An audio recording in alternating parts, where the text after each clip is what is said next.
next, I kind of want to transition a little bit before we transition to the writing, podcasting, everything that you're doing. I have a question for you about what you do with freshman athletes when they arrive at UP.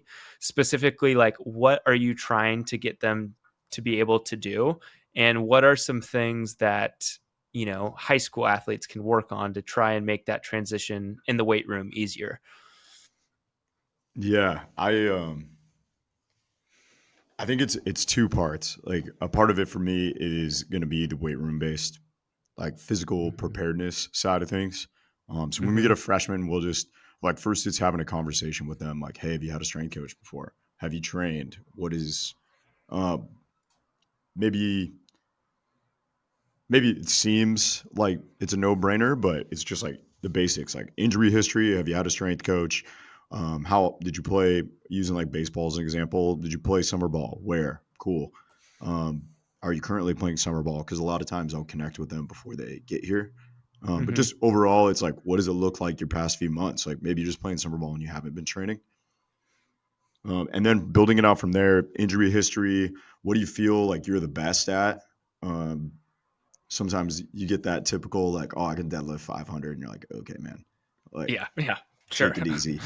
But I think really it's just like, what do you feel confident doing, and having that Right. conversation where a lot of the student athletes would be like, I've never trained in here before, or I don't really Mm-hmm. know what I'm doing, and then building out from there. The freshmen, it's just a lot of teaching. Like we have a lot of time. Like they it feels like you don't have a lot of time, but in reality, you have a lot of time to teach them like how to do things well. And a couple Mm-hmm. things I tell the athletes, it's like I want them to be confident and competent in what they're doing. I want them to be able to coach themselves and coach others. And I want them to be in a position. I mean, I will be there, but I want them to be. I want to build a skill where they could train over winter break, or they could train during the summer when they're playing summer ball in their next season after their freshman year, where they know what's going on instead of having to text me, how do I warm up? And Right. then building that out, it's like being world class at the basics. It's just, you know how to warm up? Can you Mm-hmm. squat, hinge? Can you do a horizontal push pull? So like a TRX row and a push up. Can you do something on a single leg? And do you know how to control your pelvis, rib cage, torso, from that standpoint? And it's Mm-hmm. kind of a rabbit hole of each one, but it's like just really, really keeping it simple. And then it's building off that basic. And I mean, nothing I'm created. Everything I've put together and everything I've implemented is learned from other people and other coaches. And like Zach Dakant from TCU has like an amazing resource with his book and all of his online material that I've really just built off of like, how does it fit my environment?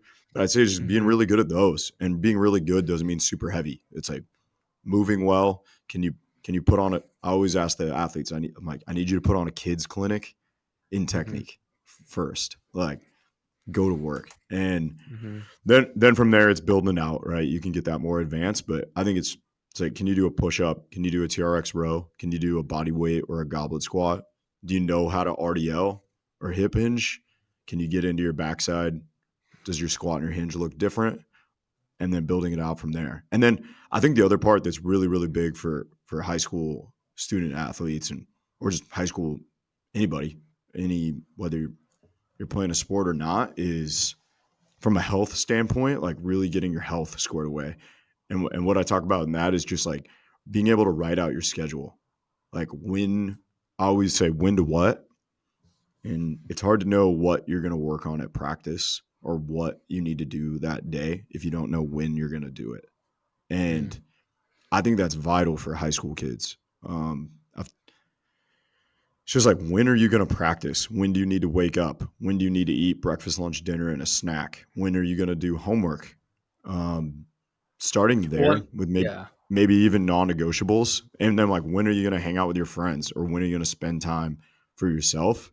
And I think that's the other part of performance, where I would be blown away if a high school kid came in, and we do this with our guys, but we have them write out their whole schedule. So like, when do you have classes? When do you have practice? When do you need to go to bed? When do you need to wake up? And then it's all without judgment. Like, if you say I'm going to eat breakfast at 9 o'clock and you eat at 9:30, it's not bad. It's just feedback. Like you're not going to be pissed off and at yourself, but I think that's more of like my health bucket or just life bucket of like, do you have a plan? Because a lot of that, when you come in as a freshman, you're like, oh man, I got 5 classes, I'm living by myself, or I got a roommate, I got to go, like, I'm not cooking for myself. They serve pizza every day at the cafeteria. Oh, I got these meal points. Who cares? It's just like life skills. Yeah, well, and I think the sooner that you can craft a schedule in high school and focus on the things that you need to do, the better you're going to be once you arrive at college. Because I remember my freshman year, arriving at University of Portland, and I had two other roommates in a small little room, and it was a big slap in the face. Like and you have 6:30 weights 3 days a week, and then you got class after that, and then you got fall ball, and there's a lot of things that you got to do because you were recruited to go there to do them. And prioritizing what you need to get done is absolutely essential in making sure that you're taking care of your performance, but also your overall health and well-being.